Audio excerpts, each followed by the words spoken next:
Disable certificate किस तरीके से बनाया जा सकता है, यानी कि विकलांगता प्रमाण पत्र किस तरीके से बनाया जा सकता है। इसके हजारों फायदे सरकार आपको देती है, लेकिन अधिकतर लोगों के पास विकलांगता प्रमाण पत्र होता ही नहीं है, यानी कि डिसेबल सर्टिफिकेट नहीं होता है, जिसकी वजह से उन लोगों को वो सारी स्कीमों का फायदा नहीं मिल पाता जो गवर्नमेंट उन्हें घर बैठे बैठे प्रोवाइड करती है।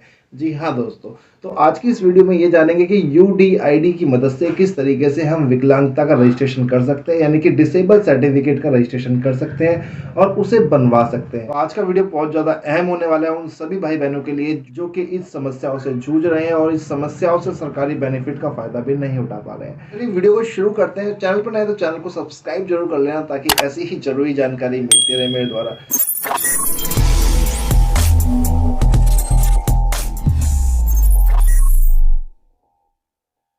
एक समय था जब कोई भी सर्टिफिकेट बनाने के लिए हमें बहुत ज़्यादा चक्कर काटने पड़ते थे। उस समय कोई हमारे पास नॉलेज नहीं होती थी, कोई इन्फॉर्मेशन नहीं होती थी, जिसकी वजह से हमें कोई भी सर्टिफिकेट बनवाने के लिए बहुत ज़्यादा भागदौड़ करनी पड़ती थी। लेकिन दोस्तों अब ऐसा बिल्कुल भी नहीं है। आज का समय डिजिटल एरा है, यानी कि सब कुछ ऑनलाइन आ चुका है। तो आज के समय में आपको कोई भी चीज़ अप्लाई करनी है, कोई भी चीज़ बनवानी है, तो आप इन सब समस्याओं का निवारण ऑनलाइन आप कर सकते हैं। तो आज की इस वीडियो में ये जानेंगे किस तरीके से एक डिसेबल सर्टिफिकेट का रजिस्ट्रेशन करना है और उसे किस तरीके से बनवाना है। दोस्तों डिसेबिलिटी यानी कि विकलांगता, विकलांगता किसी भी रूप में आ सकती है, यानी कि कोई नेचुरल रूप से भी आ सकती है और हो सकता है एक्सीडेंटल रूप से भी आ सकती है। विकलांगता एक बहुत बड़ी समस्या है, लेकिन इस समस्या का निवारण करने के लिए सरकार ने काफी सारी स्कीमें आप लोगों तक पहुंचाई हैं, जिनका फायदा डिसेबल फैमिली को मिल पाए, डिसेबल पर्सन को इजिली मिल पाए। लेकिन उन सबके फायदे से पहले आपको उसमें रजिस्ट्रेशन कराना पड़ता है। दोस्तों रजिस्ट्रेशन कराने के लिए आपको यूडीआईडी के अंदर रजिस्ट्रेशन करना पड़ता है, फॉर्म फिल करना पड़ता है। फॉर्म फिल करने के बाद आपको अपना certificate near by home district hospital से अप्रूव करवाना पड़ता है। अप्रूव करने के बाद आपका डिसेबल सर्टिफिकेट बन जाता है। उस सर्टिफिकेट के जरिए आप काफी सारी सरकार की जो स्कीम्स हैं उसका फायदा घर बैठे बैठे ले सकते हो। उसमें सबसे बड़ी जो स्कीम है वो है विकलांगता स्कीम। विकलांगता स्कीम के अंदर विकलांगता पेंशन दी जाती है सरकार के द्वारा, यानी कि जो किसी भी शारीरिक रूप से विकलांग है तो आप उसका विकलांग सर्टिफिकेट बनवा सकते हैं इजीली, जो कि उस व्यक्ति के लिए बहुत ज्यादा हेल्पफुल होगा, क्योंकि उसे सरकार द्वारा काफी सारी फाइनेंशियल हेल्प मिल पाएगी, जिससे वो इकोनॉमिकली अपने खर्चे निकाल सकता है। ये सब किस तरीके से शुरू किया जाता है, किस तरीके से फॉर्म हमें इजीली अप्लाई करना है, तो इस वीडियो में मैंने आपको कंप्लीट एक प्रोसेस दिया है। ये सब जानने के लिए चलते हैं कंप्यूटर स्क्रीन पर और जानते हैं किस तरीके से इसे इजीली हमें अप्लाई करना। तो सबसे पहले किसी भी ब्राउजर पे आ जाना, ऊपर टाइप करना है UDID, ठीक है ना, और इसे एंटर कर देना है। एंटर करने के बाद आपको जो मेन वेबसाइट देखने को मिलेगी वो होगी यूनिक डिसेबिलिटी आईडी, ठीक है। तो इसको आपको ओपन कर लेना है। अगर आपको ये ओपन नहीं कर पा रहे किसी तरीके से तो मैं इसका लिंक भी डिस्क्रिप्शन में दे दूंगा, वहां जाके भी इसे चेकआउट आप कर सकते हैं। तो इसका होम पेज आपको कुछ इस तरीके से दिखाई देगा। अब आपको यहाँ पे अप्लाई करना है अपने बच्चे के लिए, अपने घर में किसी के लिए भी यूआईडी की सर्विस को इस्तेमाल करने के लिए आपको इसका एक फॉर्म फिल करना होगा। फॉर्म फिल करने के लिए यहाँ पे आपको एक ऑप्शन देखने को मिलेगा, apply for disability certificate and UDI card, ठीक है। तो आपको यहाँ पर इसे अप्लाई कर लेना है। ध्यान रहे ये रिन्यूअल भी होता है, तो उसका रिन्यूअल का एक प्रोसेस मैं आपको किसी और वीडियो में बता दूंगा। फर्स्ट ऑफ ऑल मैं बात करता हूँ इसे फिल किस तरीके से करना है और क्या क्या इसमें जानकारी हमें डालनी पड़ेगी। तो सबसे पहले हम आ जाते हैं नीचे की तरफ। तो इसका मेन पेज आपको इस तरीके से देखने को मिल जाएगा। अब आपको यहाँ पे अपनी पर्सनल डिटेल फिल करनी है, जैसे कि अपना पहला नाम, उसके बाद अपना मिडिल नेम और उसके बाद अपना सरनेम। ये आप इसमें डिटेल फिल कर देंगे इजीली से। उसके बाद हिंदी में भी आपको यहाँ पे टाइप करना पड़ेगा। हिंदी में टाइप किस तरीके से करते हैं इसका एक छोटा सा आपको उदाहरण मैं दे देता हूँ। यहाँ से विंडो ओपन करनी है और यहाँ पे गूगल ट्रांसलेट का ऑप्शन आपको देखने को मिल जाएगा। अब जैसे कि मैं यहाँ पे मैं अपना नाम डाल देता हूँ, खुद का नाम डाल देता हूँ मैं यहाँ पे, ठीक है। और डिटेक्ट लैंग्वेज उठा लेगा, मैंने डाला सोनू परमार, ठीक है। तो मैंने सोनू परमार डाला है। तो यहाँ इंग्लिश में कुछ और दिखा रहा है, इसका मतलब अब यहाँ पे आप हिंदी सेलेक्ट कर लेंगे या जो भी आपकी लोकल लैंग्वेज है वो आप सेलेक्ट कर लेंगे। तो गूगल ट्रांसलेटर की मदद से आप अपने नाम को हिंदी में कन्वर्ट कर सकते हैं। जैसे कि मैंने फर्स्ट नेम यहाँ पे उठाया सोनू और यहाँ पे इसे कॉपी कर लिया, ठीक है। अब मैं यहाँ पे जाऊँगा, अपने जो साइड है मेन इस पे जाऊँगा और यहाँ पे सबसे पहले ऊपर अपना नाम लिखूंगा सोनू इस तरीके से। यहाँ पे स्पेस मिडिल नेम मेरा कुछ नहीं है तो मैं यहाँ लास्ट में अपना सरनेम एंटर कर दूंगा, ठीक है। अब देखिए यहाँ पे हिंदी में नाम नहीं आया ऑटोमेटिक, तो आपको यहाँ पे पेस्ट करना पड़ेगा इस तरीके से। और यहाँ पे भी मैं जाके इसे फिर से कॉपी करूँगा परमार वाले ऑप्शन को और फिर से इसे कॉपी करके मैं यहाँ पे इसे पेस्ट कर दूंगा। तो इस तरीके से आपको हिंदी वर्ड अपने कॉपी और पेस्ट करने हैं। ये बहुत इजी है, ठीक है। अब इसी तरीके से यहाँ पे आपको अपना फादर नेम डालना पड़ेगा या फिर मदर नेम डालना पड़ेगा आपको। उसके बाद देन आपको अपनी डेट ऑफ बर्थ सेलेक्ट करनी पड़ेगी। उसके बाद थोड़ा सा नीचे की तरफ आपको आना है, यहाँ से आप अपना जेंडर सेलेक्ट कर सकते हैं। उसके बाद आप अपना मोबाइल नंबर दे सकते हैं, कोई सा भी मोबाइल नंबर दे दीजिए। ईमेल आईडी भी यहाँ पे अपनी डाल सकते हैं, ठीक है।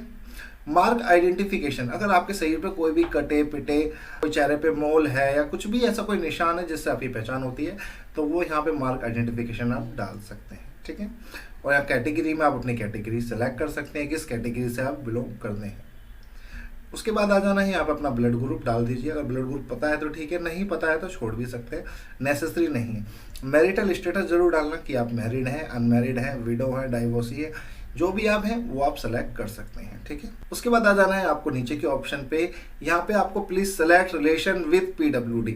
अब यहाँ पे आपको उस पर्सन की डिटेल शेयर करनी है जिनके भी यहाँ पे आप बनवा रहे हैं। आपके फादर हो सकते हैं, आपकी मदर हो सकती हैं, वाइफ, हस्बैंड, जो भी बनवा रहे हैं उनका एक पर्टिकुलर ऑप्शन आपको चूज कर लेना है। जैसे कि एक फादर कर लीजिए, मोर देन तौर पे लोग फादर चूज करते हैं, ठीक है। तो यहाँ फादर का आप अपना नाम डाल दीजिए, यहाँ पे फादर का मोबाइल नंबर डाल दीजिए, ठीक है। और यहाँ पे आपको उस पर्सन की फ़ोटो अपलोड करनी है जो पर्सन डिसेबल है, यानी कि जिस पर्सन का आप अप्लाई कर रहे हैं उसकी फ़ोटो यहाँ पे आपको अपलोड करनी पड़ेगी। देन इसी के साथ आपको सिग्नेचर भी उसी पर्सन के अपलोड करने पड़ेंगे जो पर्सन डिसेबल है। फोटो और सिग्नेचर जब आप अपलोड करेंगे तो फोटो का साइज जो होना चाहिए 15 KB से लेके 100 KB के बीच होना चाहिए। उसी तरीके से सिग्नेचर का साइज जो है 3 KB से लेके 30 KB होना चाहिए, ठीक है। नीचे आ जाते हैं, यहाँ पे आप अपना एड्रेस जो भी है कॉरेस्पोंडेंट वो अपलोड कर देंगे या डाल देंगे। एड्रेस ही मेन है, आप एड्रेस में बिल्कुल भी गलती मत करना दोस्तों। उसका सबसे बड़ा कारण ये है क्योंकि आप जो भी एड्रेस डालेंगे उसके नियर बाय जो भी हॉस्पिटल्स होंगे जहां से आपको अपना डिसेबल सर्टिफिकेट अप्रूव करवाना है, वो आपको नियर बाय जो आपकी लोकेशन है उसके नियर बाय जितने भी हॉस्पिटल हैं वो आपको प्रोवाइड किए जाएंगे और उन्हीं में से एक हॉस्पिटल आपको चूज करना पड़ेगा, ठीक है। उसके बाद यहाँ से आप अपना स्टेट सेलेक्ट कर सकते हैं। जैसे मैं दिल्ली का करके दिखा रहा हूँ, ये चीज़ हर राज्य के लिए है। आप किसी भी राज्य से UDID का डिसेबल सर्टिफिकेट रजिस्ट्रेशन करवा सकते हैं, ठीक है ना। और उसके बाद अपना डिस्ट्रिक्ट सेलेक्ट कर लेना, जिस भी डिस्ट्रिक्ट में आप रहते हो, ठीक है। और उस तरीके से आप आ जाना, यहाँ पे अपनी तहसील सेलेक्ट कर लेना, जो भी आपकी तहसील लगती है। और एड्रेस प्रूफ में आप कौन सा डॉक्यूमेंट अपलोड कर रहे हैं वो यहाँ पे आप चूज कर लेंगे। वो चूज करने के बाद आधार कार्ड भी यूज कर सकते हैं, इलेक्ट्रिसिटी बिल भी यूज करते हैं, ड्राइविंग लाइसेंस भी यूज कर सकते हैं, कुछ भी यूज कर सकते हैं और उसको यहाँ पे आपको अपलोड कर देना। और आपका कॉरेस्पोंडेंट एड्रेस और परमानेंट एड्रेस बिल्कुल सेम है तो इस पे आपको टिक कर देना है, ठीक है। इस तरीके से टिक करेंगे तो आपका जो परमानेंट एड्रेस है वो कॉरेस्पोंडेंट एड्रेस से बिल्कुल मैच हो जाएगा। उसके बाद नीचे की तरफ आपको आना है और यहाँ पे एजुकेशन डिटेल आपको चूज कर लेनी है कि जो बच्चा है, जो व्यक्ति है या जो भी पर्सन है वो कितना पढ़ा लिखा है या बिल्कुल पढ़ा लिखा नहीं है, तो उस तरीके से आप इसे चूज कर सकते हैं। पढ़ा लिखा है तो प्राइमरी है, सेकेंडरी है, हाई स्कूल है, ग्रेजुएट है, और नहीं है तो यहाँ पे इलिटरेटेड चूज कर सकते हैं, ठीक है।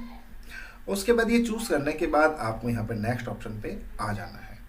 नेक्स्ट करने के बाद आपका कुछ इस तरीके से डिसेबिलिटी डिटेल्स का ऑप्शन देखने को मिल जाएगा। अब यहाँ सबसे पहला ऑप्शन पूछ रहा है, do you have disability certificate, आपके पास है या नहीं है। अगर आपके पास है तो यस कर सकते हैं, नहीं तो नो पे क्लिक रहने दें, ठीक है। उसके बाद आपको डिसेबिलिटी टाइप सेलेक्ट करना है। डिसेबिलिटी टाइप थोड़ा सा टफ है, अब यहाँ पे आपको गौर देने की जरूरत है, ठीक है ना। अब ये डिसेबिलिटी किस टाइप की है वो आपको सेलेक्ट करना है। एसिड अटैक है, ठीक है। ऑटिज्म स्पेक्ट्रम डिसऑर्डर है। ऑटिज्म स्पेक्ट्रम डिसऑर्डर क्या होता है दोस्तों, जो लोग दिमागी रूप से थोड़े कमजोर होते हैं, कोई उनकी बात समझ नहीं पाता, वो किसी की बात समझ नहीं पाते, वो होते हैं ऑटिज्म स्पेक्ट्रम डिसऑर्डर, ठीक है। आप उसके बाद आ जाते हैं कैटेगरी में कि आप ब्लाइंडनेस है, ठीक है, या तो आंखों में कोई दिक्कत परेशानी है आपके। और उसके बाद आता है सेरेब्रल पैल्सी। ये सेरेब्रल पैल्सी भी एक ऑटिज्म स्पेक्ट्रम डिसऑर्डर का एक तरह का हिस्सा है, यानी कि ऑटिज्म में पूरी तरीके से दिक्कत होती है और सेरेब्रल पैल्सी में कुछ मस्तिष्क के कुछ एक आधे हिस्से में दिक्कत प्रॉब्लम होती है, ठीक है ना। तो आपको ऐसी इस तरीके से अपनी जो डिटेल्स है वो सेलेक्ट कर लेनी है। गूगल करके भी आप सेलेक्ट कर सकते हैं अगर आपको नहीं समझ में आता है तो कुछ, तो इनमें से कोई भी एक जो भी प्रॉब्लम आपको है वो आप सेलेक्ट कर सकते हैं। जैसे मैं आपको ब्लाइंडनेस करके दिखा देता हूँ, ठीक है। अब ये ब्लाइंडनेस डिसेबिलिटी सिंस कब से है या बाय बर्थ है, ये आपको चूज करना है। अगर डिसेबिलिटी आपको काफ़ी सालों से है तो आपको यहाँ पे ईयर चूज करना है, और बाय बर्थ है तो यहाँ पे सिर्फ बाय बर्थ पे आपको क्लिक कर देना है, ठीक है ना। इस चीज़ का आपको ध्यान रखना है। और यहाँ पे आ जाता है डिसेबिलिटी एरिया। डिसेबिलिटी एरिया क्या है, तो यहाँ पे आपको चूज करना पड़ेगा कि आपको एक आंख में दिक्कत है या दोनों आंखों में दिक्कत है। तो इस तरीके से आप अपना डिसेबिलिटी एरिया चूज कर सकते हैं। दोनों आंखों में है तो बोथ आईज कर देना, और एक आंख में है तो आपको सिर्फ सिंगल आई पे क्लिक करना होगा, ठीक है। उसके बाद आ जाते हैं नेक्स्ट स्टेप पे। तो ये कहता है is your treatment hospital in other state. तो अगर आप अदर स्टेट है तो आपको यहाँ पे डिटेल फिल करनी पड़ेगी, और नहीं है तो इस पर आपको क्लिक करने की जरूरत नहीं है, ठीक है ना। अब आपका ट्रीटमेंट किस हॉस्पिटल से चल रहा है, आपको यहाँ पे वो हॉस्पिटल मेंशन कर देना है। आपके पास पेंशन कार्ड है तो पेंशन कार्ड मेंशन कर दीजिए। तो यहाँ पे आपको आ जाता है डिसेबिलिटी ड्यू टू। जो डिसेबिलिटी है वो किस तरीके से हुई थी, आपको यहाँ पे ये चीज़ भी मेंशन बहुत जरूरी है करना, ठीक है। तो एक्सीडेंटल हुई थी, कॉन्जेनिटल है यानी कि जन्मजात से है, ठीक है ना, और डाइजीज किसी बीमारी के कारण हुई थी, हेरिडेटरी है यानी कि वंशवाद चलती आ रही है, ठीक है ना, इस चीज़ का भी ध्यान रखना है। इन्फेक्शन है, मेडिसिन है, तो आपका जो भी कारण है वो आपको यहाँ सेलेक्ट करना है। तो अधिकतर जो कारण होते हैं वो हेरिडेटरी होती है, या कॉन्ग्रेजेशनल होता है, या एक्सीडेंटल होता है। और हॉस्पिटल किस हॉस्पिटल में आप इसका इलाज करा रहे हैं, तो इस स्टेट में जहाँ भी आप इलाज करा रहे हैं वो सब कुछ आपको देखने को मिल जाएगा, ठीक है। तो मैं इबास से करा रहा हूँ मैं इसका इलाज, तो मैं इबास यहाँ सेलेक्ट कर लूँगा। इस तरीके से सेलेक्ट करने के बाद मैं नेक्स्ट पे क्लिक करूँगा। उसके बाद आ जाती है एम्प्लॉयमेंट डिटेल। वो पर्सन अनएम्प्लॉयड है या अनएम्प्लॉयड है वो आपको यहाँ पे सेलेक्ट कर लेना है, ठीक है ना। एम्प्लॉय है तो अच्छी बात है।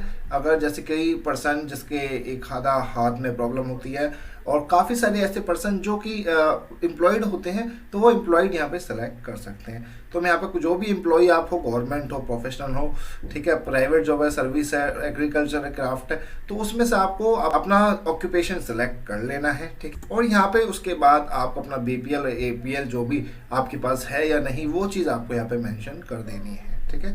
और उसके बाद यहाँ पे पर्सनल इनकम कितनी है वो भी आपको मेंशन कर देनी है, ठीक है। अगर आप नहीं है कुछ भी तो यहाँ पे आपको सीधा सीधा अनएम्प्लॉयड सेलेक्ट कर लेना है, ठीक है। और कब से अनएम्प्लॉयड हो आपको उसके हिसाब से फिर अपनी डेट डाल देनी है कि मैं इतने टाइम से अनएम्प्लॉयड हूँ।